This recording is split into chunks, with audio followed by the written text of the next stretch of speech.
Qiyma sixlashni bugun ko'rsatib o'tamiz. Ko'pchilikda qiyma oqib ketadi, sixlashni bilmayman deydi.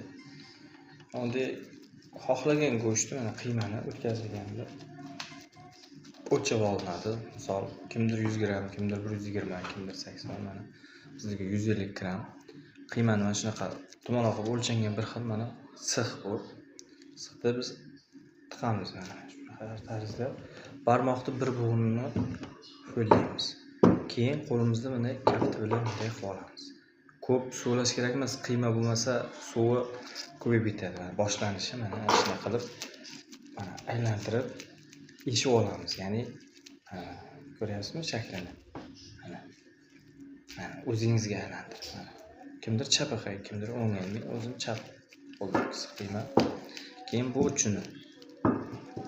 uchini ham onalarimiz yoshligimizda pishardi-yu, shunaqa bo'lib olindi. Qilingandan keyin yana o'sha bir bo'g'in ikki barmoqni qilib yaxshilab suvlab qo'limizga tarzda shunaqa qilib olgandan keyin bosamiz barmog'imizni. Barmoqni mana bu yerda ham 1,5 bo'g'inlar qolishi kerak. Ya'ni mangalga qo'yganda tegib ketmasligi uchun, qoraymasligi uchun. Ikkinchi tomonini sixlaymiz.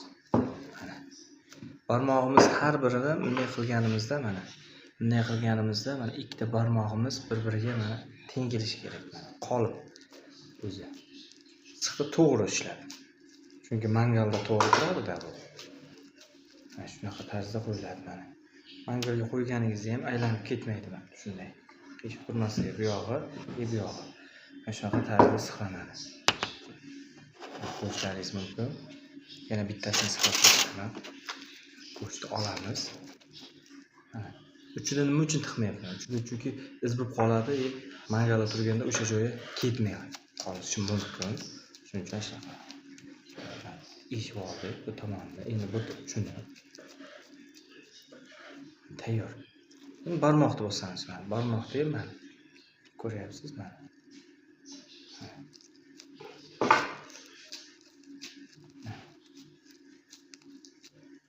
Bu tomondan. Bir marta qilsa ham bo'ladi, endi ikki marta qilsa juda ham chiroyli chiqadi. Oxirini mana shunaqa siqib, kindigicha deyiladi. Bunday bosib qo'ysangiz, tortilib ketmaydi bir-biriga, chiroyli chiqadi. Keyin yana videolar chiqaramiz. Birinchi boshlash bunaqa videolar foydali bo'lsa, kommentariy yozing. Qanaqa savol bo'lsa, javob beramiz, ko'rsatamiz. Davron Shashlik profiliga obuna bo'ling.